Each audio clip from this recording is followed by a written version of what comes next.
Bom, gente, vamos começar então mais um update diplomático. O update diplomático, agora sim, o número 10. Aconteceu muita coisa, inclusive o Trump propôs esse Conselho de Paz para tentar contrapor a ONU.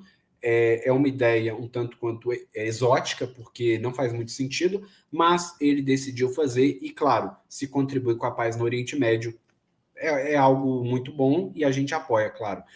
Bom, tensões no Oriente Médio, os Estados Unidos fizeram uma ação com 12 caças F-15E na Jordânia, lembrando que a Jordânia é uma monarquia, e deslocamento de 2 porta-aviões. A situação no Irã ela é de alerta máximo, 5 a 9 mil mortes em protesto. Bom, quem causou essas mortes, na verdade, foi o IRGC, então foram essas forças iranianas de repressão do regime iraniano que fizeram, claro, essa repressão toda e agora estão acusando, claro, os Estados Unidos, uma desculpa infundada.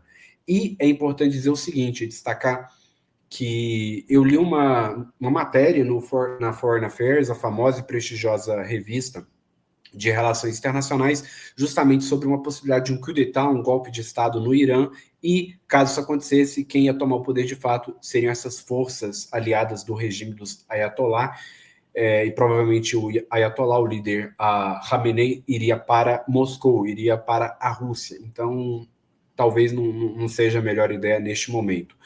Bom, eu fiz um resuminho aqui para ajudar vocês, um resumo diplomático, claro, só para ter uma noção, uma contextualização de datas. No dia 19 de 1 de 2026, os Estados Unidos enviaram então esses caças ao Oriente Médio, 2 porta-aviões, iniciaram o deslocamento para a região, e a gente tem então aeronaves, ou melhor, os Estados Unidos têm aeronaves posicionadas em Muafaq, na Jordânia. A gente tem o Irã, que um dia foi a Pérsia, declarou alerta militar máximo, e o governo reconheceu aí os 5 mil mortos, e as organizações internacionais de direitos humanos estimando em 9 mil mortos. Gente, vamos falar um pouquinho sobre esse Conselho de Paz. Muitos países estão participando desse chamado Conselho de Paz. É meio que uma tentativa, claro, de deslegitimar a ação do próprio Conselho de Segurança em alguma medida. E esse conselho teria só o poder de veto dos Estados Unidos, claro, isso viola a Carta da ONU, uma vez que isso nem é previsto, está fora do mandado para o qual esse Conselho de Paz foi criado.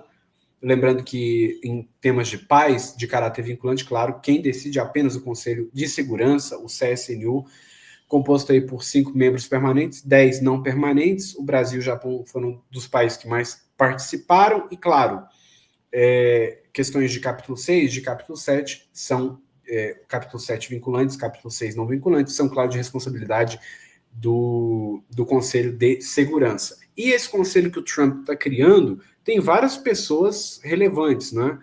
Egito, se não me engano, Etiópia, Hungria, Belarus. Então, só países assim que você já imagina a relevância que esse conselho tem. Israel decidiu aderir, claro, a esse conselho, porque envolve Israel, e o problema é que não está a Palestina incluída nesse grupo. Isso é um problema. A autoridade palestina tinha que estar incluída, claro, com a sua representatividade nesse conselho. Bom, vamos ver os resultados que isso vai dar. O Trump ele começou um mandato muito fez muita coisa durante esse 1 ano que ele esteve, claro, no poder. Vamos acompanhar os próximos passos. Claro que o Conselho de Paz eventualmente pode substituir a ONU, mas extremamente improvável ainda. Bom, Donald Trump é presidente vitalício desse conselho, o que viola novamente o mandato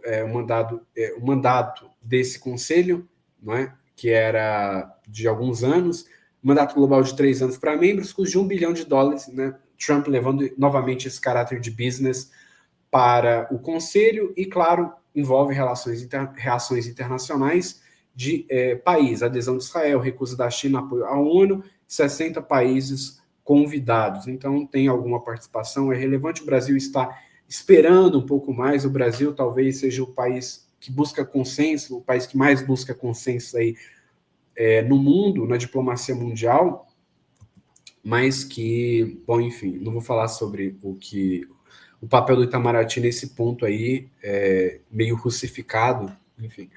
Bom, a gente tem tratado dos oceanos, proteção de 2/3 dos oceanos, cobertura de 90% do habitat marinho e ratificação por 80 países, incluindo o próprio Brasil. Bom, esse tratado aqui, a gente tem algumas datas aí, a título de cronologia, fica aí disponível para cada um de vocês, para poderem ter isso em mente. Bom, a gente inclusive tem o próprio tratado BBNJ que disciplina isso, não é? Entrado em vigor aí recentemente, que é o Tratado de Alto Mar, que justamente conforma atos jurídicos relacionados aos recursos genéticos fora da jurisdição nacional. A gente tinha a Convenção de Montego Bay de 82, mas, claro, recursos genéticos fora da jurisdição nacional, a gente, obviamente, não tinha. Agora a gente tem. O Brasil já assinou e ratificou. Bom, o Brasil, né, claro, é monista para a questão de costume e dualista para a questão de tratados. Monista nacionalista para costume e tratado, ele é dualista com 4 etapas aí definidas pelo Supremo Tribunal Federal. Então, ele é dualista moderado. Muito bem, a gente tem a economia brasileira aí, com algumas projeções do FMI. O FMI diminuiu o crescimento brasileiro para 1,6%, houve uma redução de 0,3 ponto percentual. A gente tem a taxa Selic em torno de 15% ao ano, e a gente tem também o contexto global, não é? O mundo com taxa de projeção de 3,3%, a América Latina 2,2%. Então, o Brasil está abaixo da taxa de crescimento da América Latina e também da taxa de crescimento mundial, que é de 3,3%. Bom, então esse é um resumo aí simplificado, sintético da economia brasileira. Vamos passar aqui, gente, para o acordo comercial Mercosul-União Europeia. De fato, esse acordo será o maior do mundo, acordo de livre comércio, aliança de livre comércio, que é a primeira categoria de integração de comércio. Depois a gente tem a União Aduaneira com a TEC, né, a Tarifa Externa Comum, e vai ultrapassar, assim, a RCEP, não é, que é o maior acordo atualmente, com 10 países aí da ASEAN. A Índia não fez parte, justamente por causa da questão da proteção de comércio eletrônico. A Índia é um dos maiores produtores de comércio eletrônico e, claro, poderia prejudicar os seus negócios com esse acordo da RCEP, mas a China entrou. A China faz parte, de fato, da RCEP. Bom, a gente tem a assinatura em assunção da presidenta da Comissão Europeia, que é o órgão executivo da União Europeia, a Ursula von der Leyen. A gente tem o objetivo de zerar 95% das tarifas da União Europeia e 91% das tarifas do Mercosul. Acesso a 36% do comércio global, e a avaliação jurídica está sendo feita neste exato momento pelo jurídico do Tribunal do Parlamento Europeu. Na verdade, tem um tribunal que representa a União Europeia, lembrando que a Corte Europeia de Direitos Humanos não faz parte da União Europeia, ela faz parte, ela é uma organização internacional, então não faz parte da União Europeia, nem o Conselho Europeu, né? Bom, a gente então tem esse super acordo, esse mega acordo, que é o acordo Mercosul-União Europeia. Tinha trator, inclusive, nas ruas de Paris, protestando contra esse acordo. Então, países conservadores como a própria Hungria, Áustria, Polônia, a própria França, que não é tão conservadora assim atualmente, ela decidiu também, de fato, não aderir a esse acordo.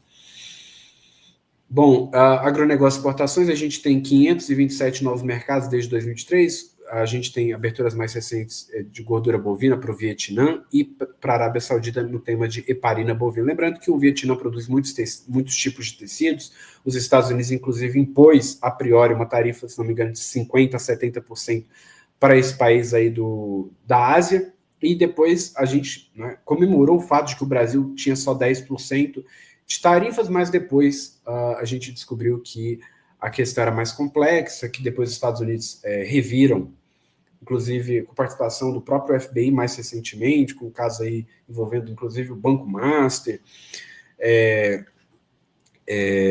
Especula-se, na verdade, sobre isso, e que estaria envolvido também na seção 301. É uma seção extremamente importante para a questão de negócios brasileiros e estadunidenses. Então, é algo muito sério que está sendo revisado neste exato momento e que envolve negócios da ordem de bilhões de dólares, né? Envolvendo o sistema financeiro brasileiro, envolvendo a agricultura, agronegócio brasileiro e vários outros mercados. Bom, gente, então era isso que eu gostaria de falar com vocês. Nesse novo update diplomático, o Brasil então abriu mercado para gordura bovina nesse mês de janeiro. A Arábia Saudita autorizou a importação de heparina bovina. O Vietnã importou no ano de 2025 3,5 bilhões de dólares do agro brasileiro e a Arábia Saudita importou 2,8 bilhões de dólares em produtos brasileiros. O Brasil alcançou 527 aberturas de mercado desde 2023. Lembrando que o Brasil tem já a maior transação comercial de sua história, feita no ano de 2025, mas o maior saldo não foi neste ano, continua sendo no ano de 2023. Inclusive, recomendo a vocês verificarem com quais países o Brasil teve déficit e com quais países o Brasil teve superávit. Bom, terminamos aqui, então, mais um update diplomático e espero vocês, claro, em um próximo update diplomático. Um forte abraço, gente.